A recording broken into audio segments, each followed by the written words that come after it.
Hello everyone, welcome back to English Sahitya. First of all, I would like to say sorry to everyone क्योंकि 4 दिनों से classes नहीं हो पाई थी. मैंने परसों यानी कि सैटरडे रात को बैठ के 40 मिनट का वीडियो रिकॉर्ड किया था और रिकॉर्ड करने के बाद जैसे ही मैं यूट्यूब पर अपलोड करने का सोच रही थी, फिर मैंने ये ऑब्ज़र्व किया कि यार साउंड ही म्यूट था.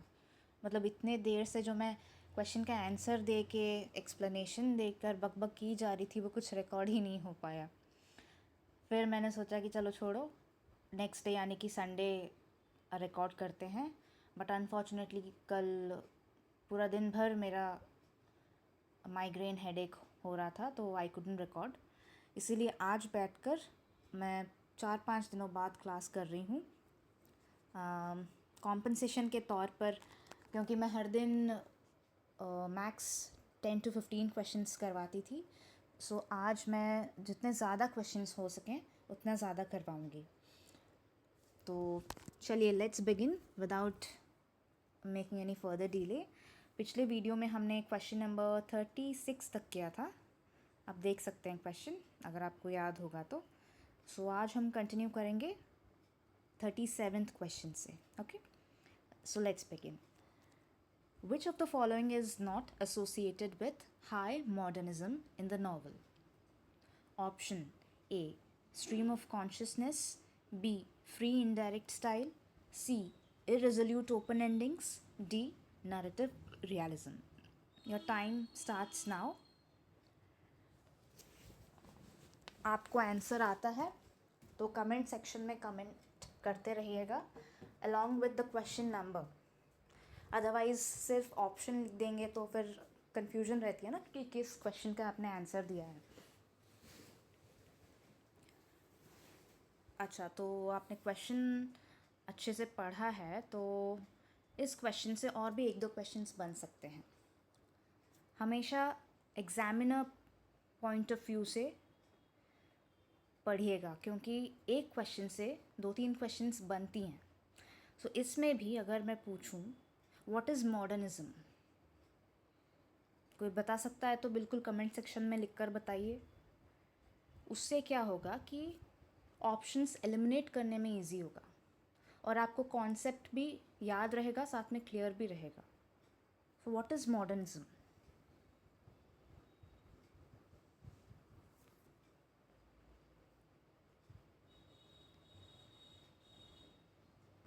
Modernism was a reaction against realism, right? Modernism में क्या यूज़ होता था कि subjective experience, subjective means your own experience was written down.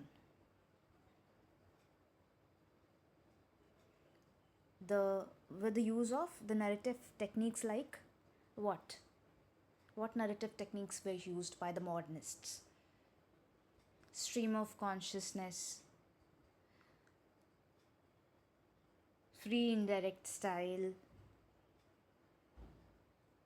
irresolute open endings, which means option A, B, C. All three of them were used by the modernists in the modernist novel. तो बचा क्या? Narrative realism. So option D is the answer. But अभी मैंने क्या बोला कि modernism was a reaction against realism. अब ये भी सवाल आएगा आपके दिमाग में कि रियलिज्म क्या है भाई, कुछ तो डिफरेंस होगा ना मॉडर्निज्म और रियलिज्म में. So what is realism?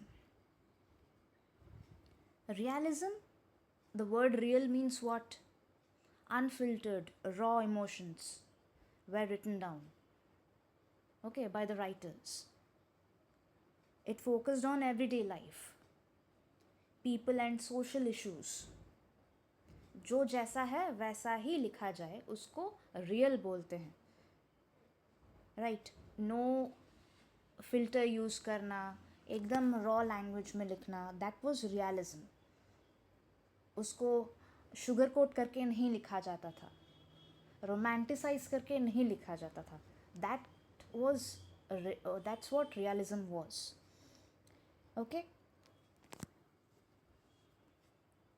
Then और एक क्वेश्चन भी बन सकता है. अब बताओ, ऑप्शंस में से बताओ मेरे को, स्ट्रीम ऑफ कॉन्शियसनेस क्या होता है. एक चीज़ तो हमको पता चल गई, मैंने अभी बोला कि stream of consciousness was used by the modernists. It is a writing technique, so it is associated with the modern age writers. ठीक है, मॉडर्न एज राइटर्स की हर वर्क्स में stream of consciousness was employed. हाँ, so what was it.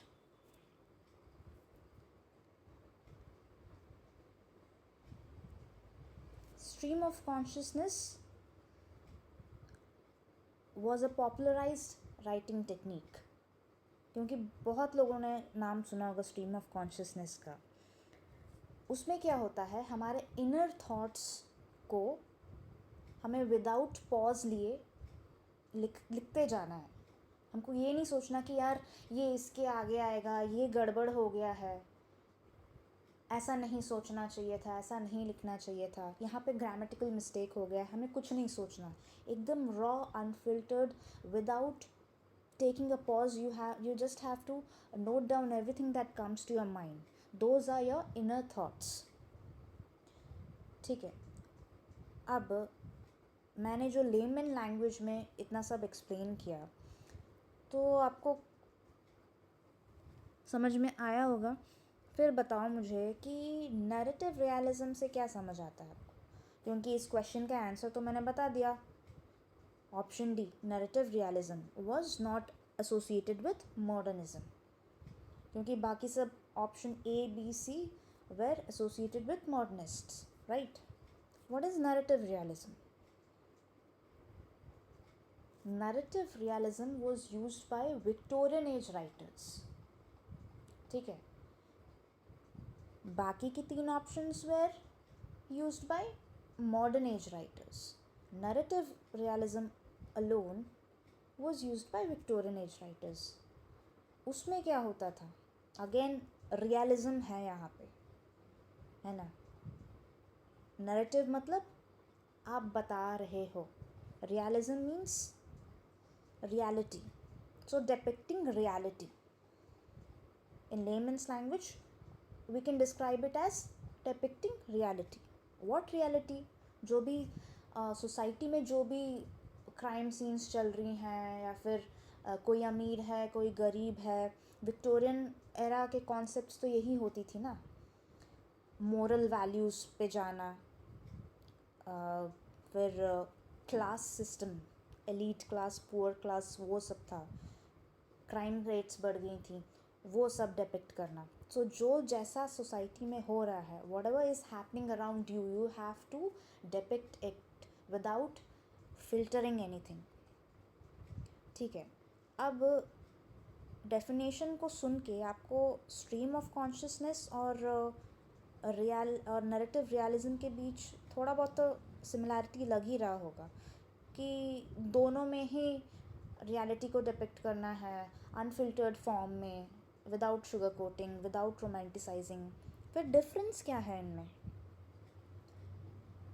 इनमें ये difference है कि नैरेटिव रियलिज्म में आपको सोसाइटी में या आपके इर्द गिर्द में, आपके आसपास जो भी हो रहा है, उनको दर्शाना है.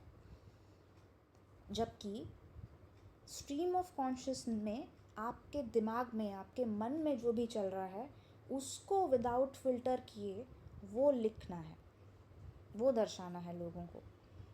आपके मन में जो चल रहा है वो सब. दूसरा डिफरेंस ये है कि नैरेटिव रियलिज्म में सीक्वेंस वाइज आपको लिखना है. आगे पीछे हो गया तो नहीं चलेगा. फॉर एग्ज़ाम्पल, आप एक क्राइम सीन को डिपिक्ट कर रहे हैं. कैसे कि एक चोर होता है, वो बचपन से चोर होता नहीं है, लेकिन परिस्थितियों की वजह से उसको चोरी करनी पड़ती है. तो एक दिन वो टारगेट करता है एक अमीरज़ादा के घर, वो डाका डालेगा. तो उसके लिए क्या करता है, वो अपना प्लानिंग करता है, एक ग्रुप बनाता है 4-5 लोगों का. फिर 4-5 लोग मिलके सिक्योरिटी क्रॉस करके घर के अंदर घुस के फिर वो चोरी करते हैं। तो ये सीक्वेंस वाइज है कि बचपन उसका ऐसा गुजरा, उसके बाद वो जैसे बड़ा हुआ उसको खाने पीने को नहीं मिला तो उसको चोरी करनी पड़ी, blah blah blah blah. Okay, sequence wise point wise आप स्टोरी बना रहे हैं, नरेट कर रहे हैं। जबकि स्ट्रीम ऑफ कॉन्शियसनेस में क्या होता है कि आगे पीछे कुछ सोचना नहीं होता, जैसे जो दिमाग में आए, जब जो दिमाग में आए लिख डालो। That is stream of consciousness. ठीक है, समझ में आया? सो 37 क्वेश्चन का आंसर है D, narrative realism. Okay, next question 38.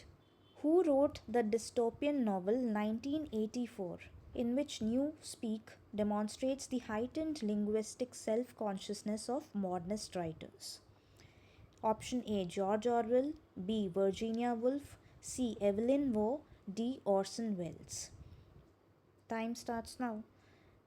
Max 20 seconds time लीजिएगा और within those 20 seconds trying to answer it in the comment section.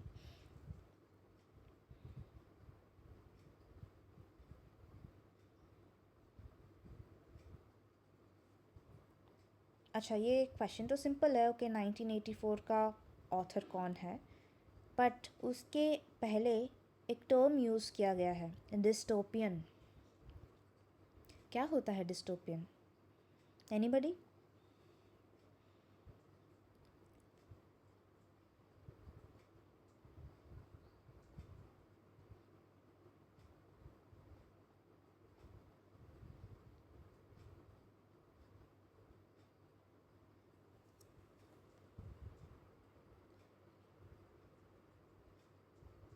Okay, so dystopian is a word which means कि ऐसी एक दुनिया या ऐसा एक सोसाइटी जहाँ पे आपको बिल्कुल रहने का मन ना करे, जहाँ पे आप रहना न मतलब नहीं चाहोगे, जहाँ पे corruption, crime scenes and everything beyond your imagination, सब बुरी चीज़ें एग्जिस्ट करती हैं।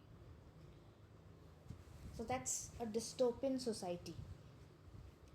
जैसे हमारे करंट सोसाइटी में क्राइम्स होती हैं, अच्छाई भी है लेकिन बुराई ज़्यादा दिखता है, करप्शन होता है, सारी एविल चीज़ें एग्जिस्ट करती हैं। A kind of dystopian society. Example दे रही हूँ मैं। देन डिस्टोपिया का ऑपोजिट क्या है? Utopia. Utopia means what? A society or a world beyond your imagination, because everything good exists there. वहाँ पे कोई बुराई नहीं होती, कोई करप्शन नहीं होता, ना वहाँ पे क्लास सिस्टम होता है, ना कोई किसी को काटता मारता है, वहाँ पे कोई बुराई नहीं होती। That's utopian. So utopian society is usually considered to be something beyond your belief, आपके बिलीफ सिस्टम से एकदम हटके, something beyond your imagination. Okay, so that's the basic difference between a utopian society and a dystopian society. और ये जो 1984 novel जो है, that was a dystopian society, यहाँ पर डिस्क्राइब किया गया है। चलिए, तो इसका आंसर क्या होगा? 38 का answer is option A, George Orwell. Clear? Next question पे चलते हैं। 39. Which of the following was originally the Irish literary theatre? Option A, the Irish National Theatre. B, the Globe Theatre. C, Abbey Theatre. D, both A and D. Option D तो गलत दिया है इसने।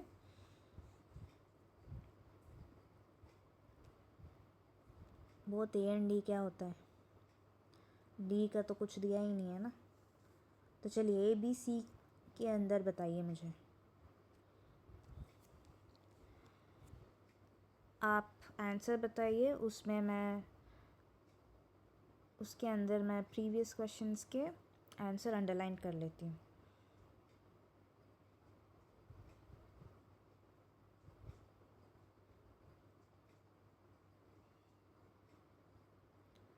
George Orwell ए। 39 का आप बताएंगे तो फिर मैं अंडरलाइन करूँगी।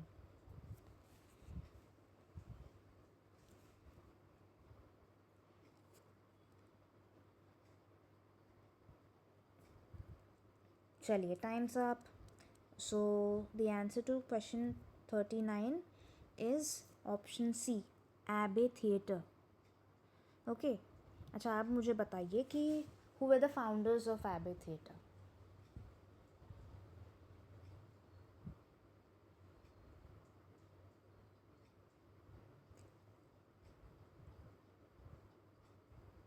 आगे चल के अगर आप मेरे साथ बने रहेंगे, आपका सपोर्ट अगर मुझे मिलता रहेगा, तो मैं आपको नोट्स प्रोवाइड करूँगी। Schools, I mean different forms of schools and theatres जो थी ड्यूरिंग ब्रिटिश एरा, जो हम पढ़ते हैं इंग्लिश लिटरेचर में, वो आपको प्रोवाइड करूँगी। पर उसके लिए आपको इस चैनल के साथ बने रहना पड़ेगा, लाइक शेयर और सब्सक्राइब करते रहना पड़ेगा। Okay, so who were the founders of Abbey Theatre?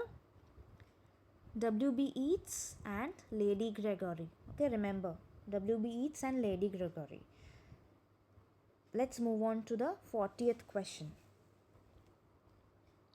Which of the following has been a significant development in British theatre since the abolition of censorship in 1968? Option A, the rise of workshops and the collaborative ethos. B, the emergence of a major cohort of women dramatists. C, the diversifying impact of playwrights from the former colonies. D, all of the above. Options थोड़े लंबे हैं, इसलिए अच्छे से पढ़िए, फिर answer दीजिए।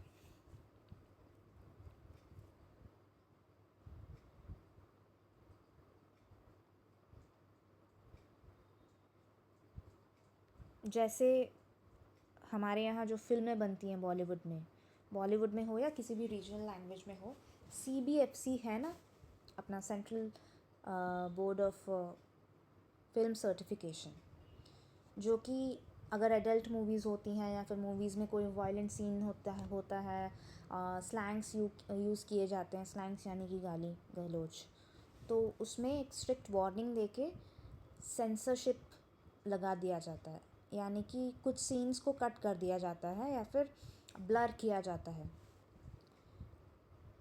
तो ऐसे ही ब्रिटिश थिएटर में भी सेंसरशिप यानी कि बैन लगाया गया था 1968 में।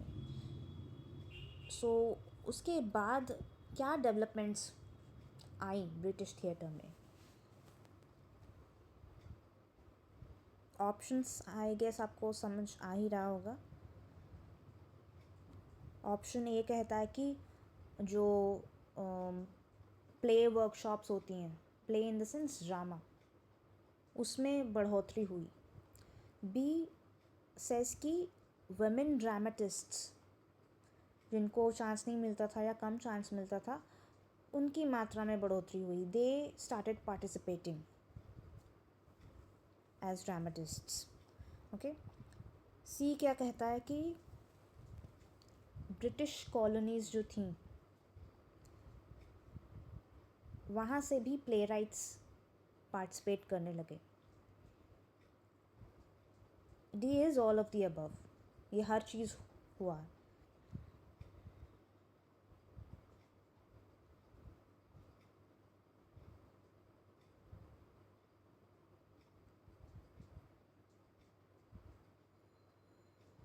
चलिए, मैंने आपको ऑप्शंस भी समझा दिया, सेंसरशिप का मतलब भी समझा दिया। अब काफ़ी टाइम हो गया है, I should now answer.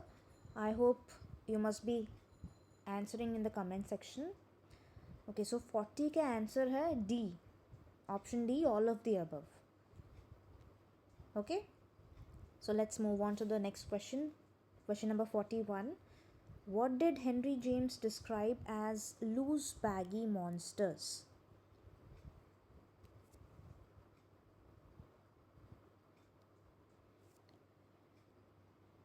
What did Henry James describe as loose baggy monsters? Option A, novels. B, plays. C, the English, D publishers. इनमें से किस चीज़ को लूज बैगी मॉन्स्टर्स कहा गया है?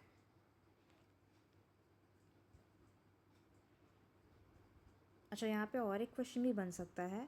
ये तो बता दिया गया कि loose baggy monsters Henry James के द्वारा बोला गया है, ओके।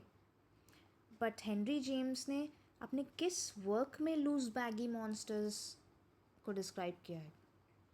अगर ये आपसे कोई पूछे, so do you know the answer?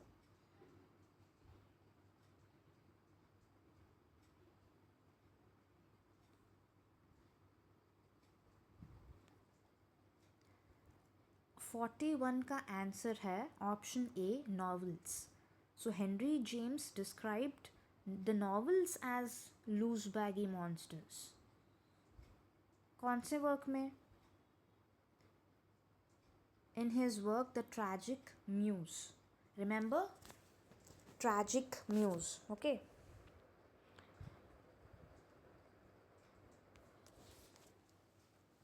Then, question number 42. Who is the author of the famous novel The Portrait of a Lady? Option A, James Joyce. B, Henry James. C, Thomas Hardy. D, Charles Dickens.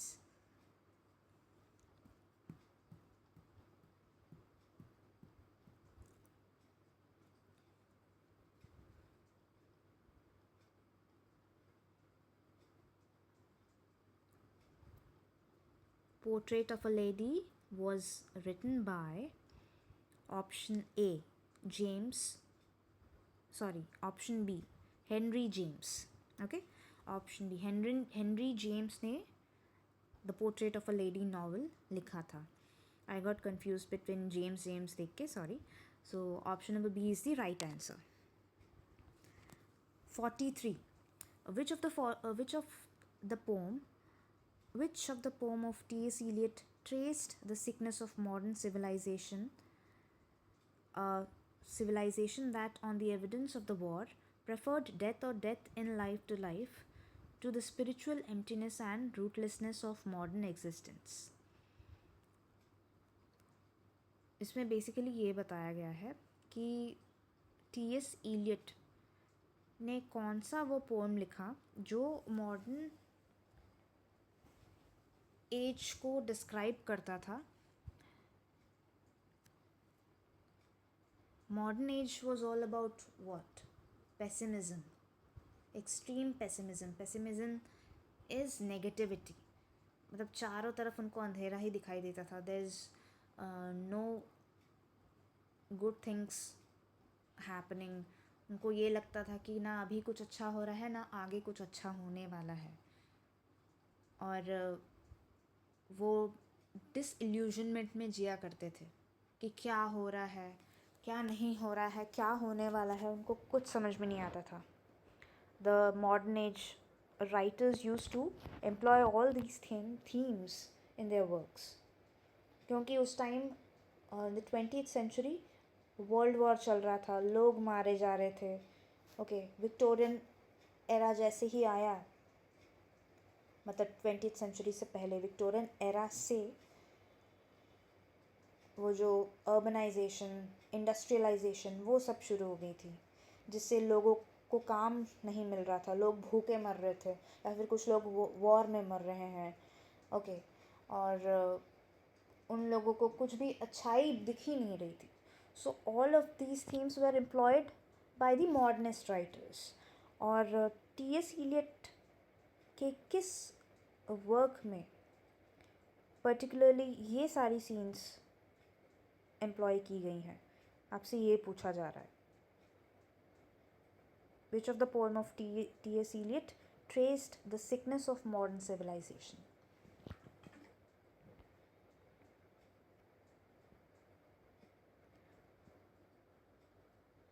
Option A, B, C एक hint दे रही हूँ कि तीनों works Elliot के द्वारा लिखी गई हैं. And The Wasteland is one of the most famous works by Eliot. और मॉडर्न एज पोएम्स में इसको बहुत ही इम्पॉर्टेंट मेजर वर्क माना जाता है.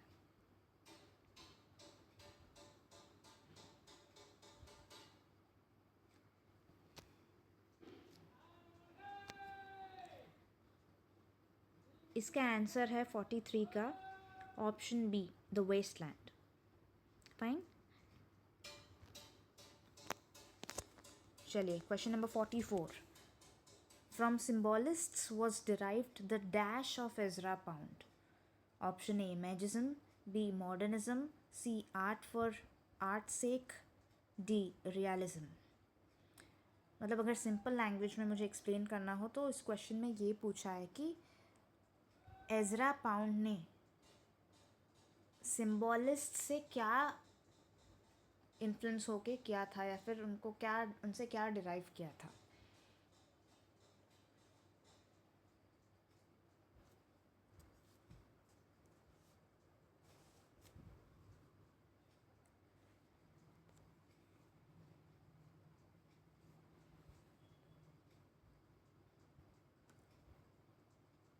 Answer is option A, Imagism.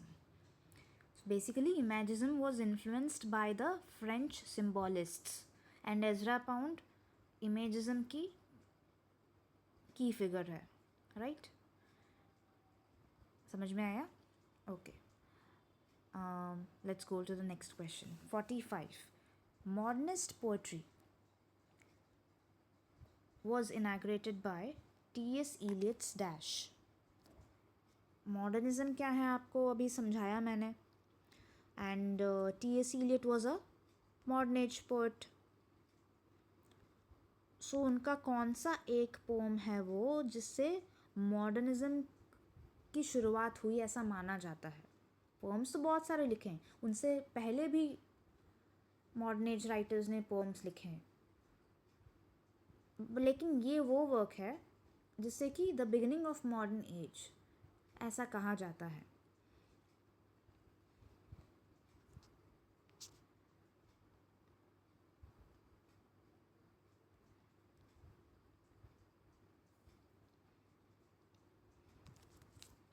Ash Wednesday, Wasteland, Prufrock and Other Poems, ये तीनों पहले वाले क्वेश्चन में भी थी ऑप्शंस. तो मैंने आपको क्या कहा था कि remember all these works were written by T.S. Eliot. अब यहाँ पे एक एक्स्ट्रा ऑप्शन है 4 क्वार्टेट्स. 4 क्वार्टेट्स भी T.S. Eliot के द्वारा ही लिखा गया है. ओके, तो चारों ऑप्शन याद रखिएगा. अगर आपको इंडिविजुअली कहीं पे क्वेश्चन मिल जाए कि ये फलाना पोएम किसने लिखा है, तो आप आंसर कर सकते हैं. Always think from a examiners perspective कि क्वेश्चंस क्या क्या और कैसे बन सकते हैं. 45 का आंसर है Prufrock and other observations. Option number D. Okay. 46. Dash became the leader of wartime romanticism and the chief poets of the 40s. 40s मतलब 1940s मत समझिएगा. 40s was a group of poets. Okay.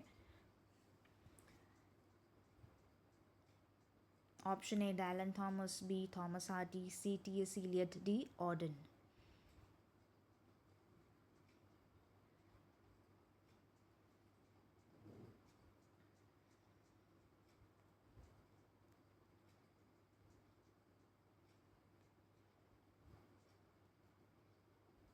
चलिए time निकलता जा रहा है, जल्दी answer दीजिए.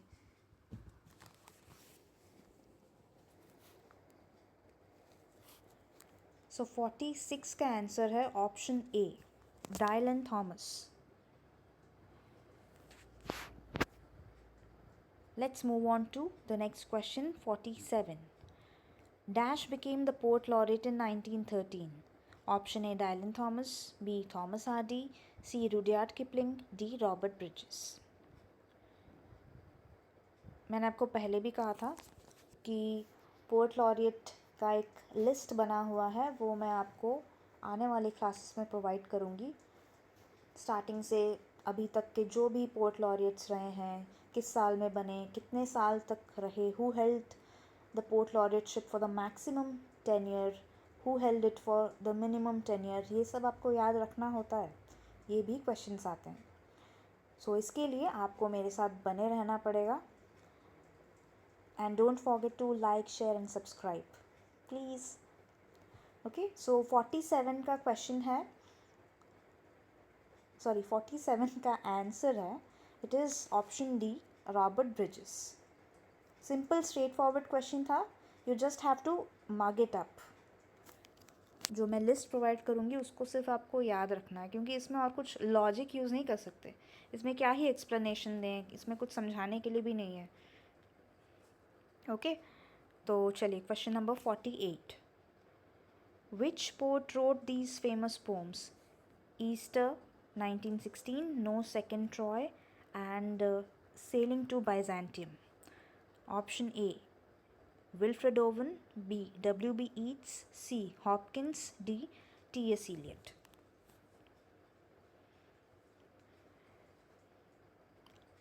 आज का क्लास थोड़ा सा लंबा होने वाला है, क्योंकि मैंने स्टार्टिंग में ही बता दिया था कि आपको, क्योंकि 5 दिनों से क्लास नहीं हो पाया था, सो इसलिए I am compensating for you all, so please support me. Okay, Easter 1916, no second Troy, sailing to Byzantium, किसने लिखा था? Sailing to Byzantium is one of the most famous poems. आपने पढ़ा ही होगा, आपके ग्रेजुएशन के या फिर पोस्ट ग्रेजुएशन के सिलेबस में तो पक्का ही रहा होगा।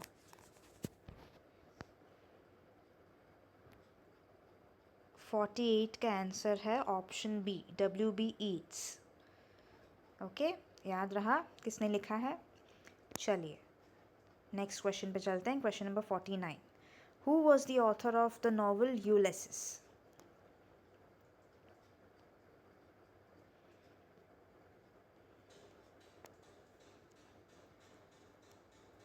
Option A, James Joyce, B, Virginia Woolf, C, H.G. Wells, D, Rudyard Kipling.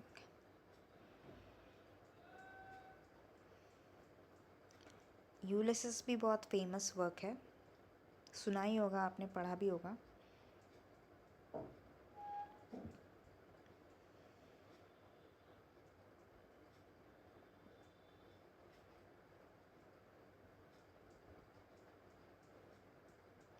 Time's up. The answer is option A, James Joyce. Ulysses, the novel was written by James Joyce. ठीक है, 50th question. The Wreck of the Deutschland was the famous poem written by Dash. Option A, T.S. Eliot, B, Thomas Hardy, C, G.M. Hopkins, D, Rudyard Kipling. साथ साथ pronunciation पे भी ध्यान दीजिएगा। The wreck of the Deutschland, it's a German word. Okay, Deutschland, क्योंकि आप English literature student हैं, तो लिटरेचर के साथ साथ आपका प्रोनाउंसिएशन, आपके राइटिंग स्किल्स, आपकी वोकेबुलरी सब एकदम फर्स्ट क्लास होनी चाहिए।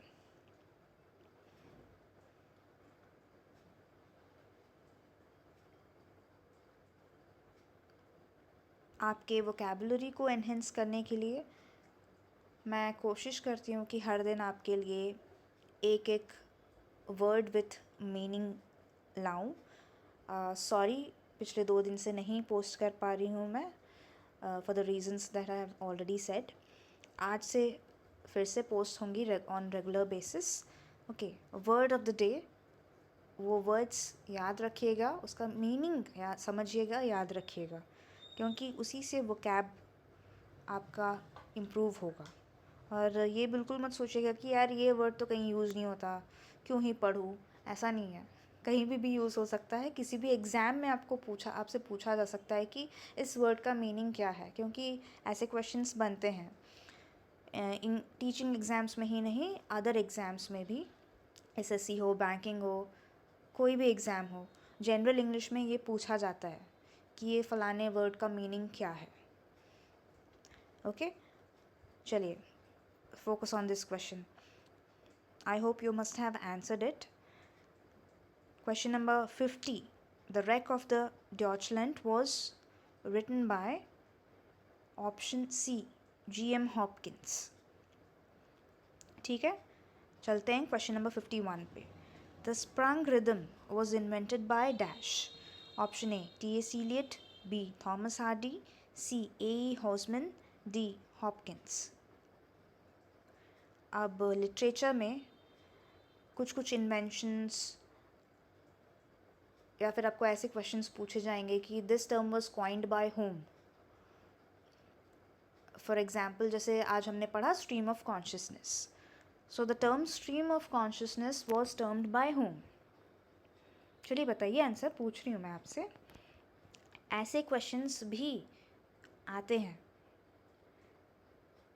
तो उसका भी अगर आपको लिस्ट चाहिए तो आपको क्या करना होगा? बिल्कुल आपको मेरे साथ बने रहना होगा, मुझे सपोर्ट करना होगा. कैसे आपको सपोर्ट करना है? लाइक करना है इस वीडियो को, आपके दोस्तों के साथ शेयर करना है, या फिर आप जहाँ पे भी शेयर कर सकते हो करो, और सब्सक्राइब करते रहो. उससे मेरा भी मोटिवेशन बढ़ेगा, और मैं अगर मोटिवेटेड रहूँगी तो मुझे पढ़ाने का मन करेगा आपको.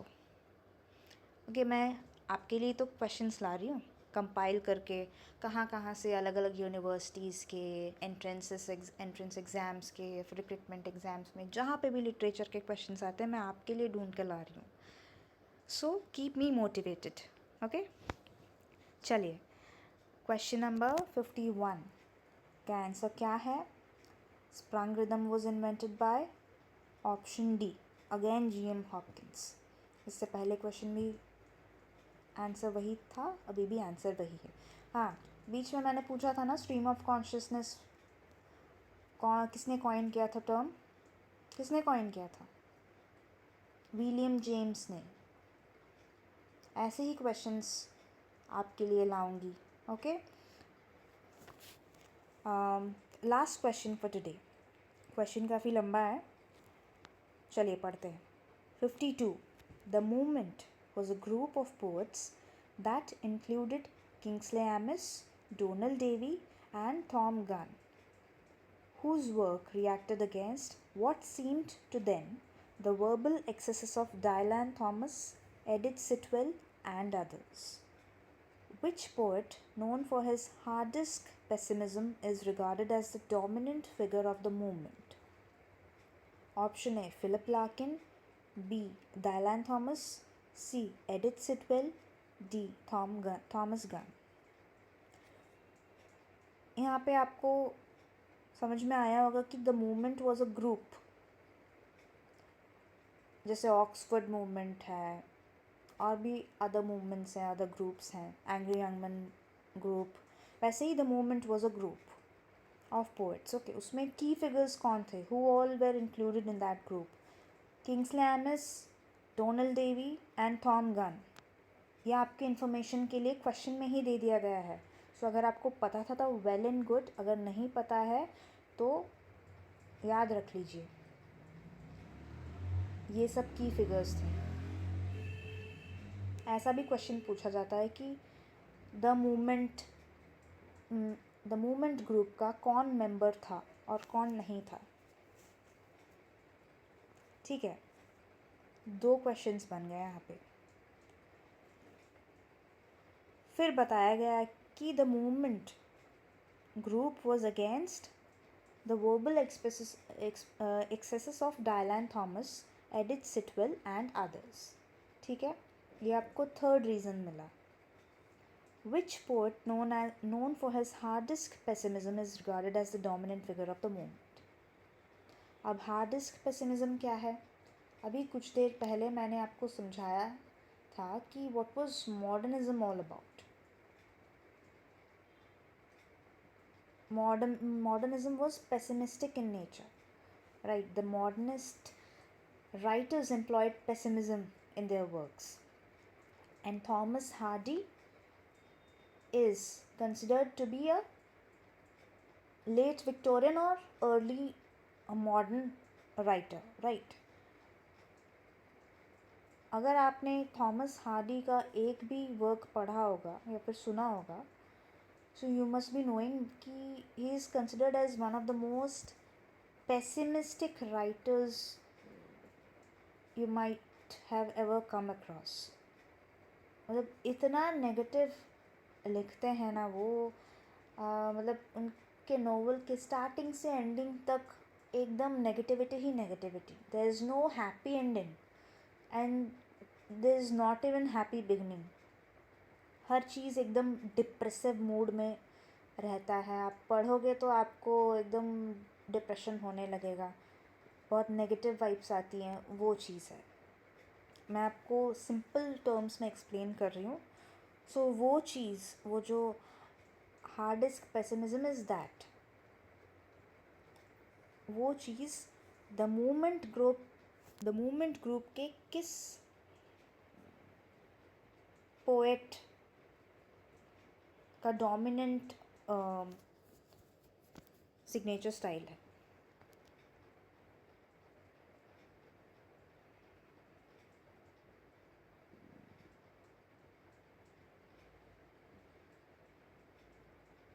मैं आपको ईज़ी से ईज़ी, सिंपल से सिंपल लैंग्वेज में समझाने की कोशिश करती हूँ, क्योंकि तक आपको समझ में आए.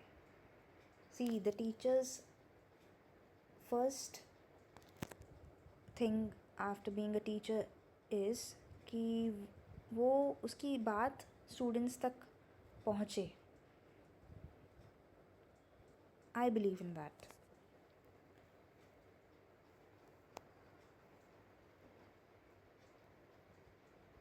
ओके, सो काफ़ी टाइम हो गया है. I don't want the video to be lengthy. अभी 41 मिनट्स हो गए हैं. तो 52 का आंसर है option A, Philip Larkin. Okay, he was regarded as the dominant figure of the movement, known for his hard disk pessimism. Fine, चलिए इसी के साथ अपना वीडियो एंड करते हैं. एंड जैसे कि मैंने पहले भी रिक्वेस्ट किया है, please don't forget to like, share and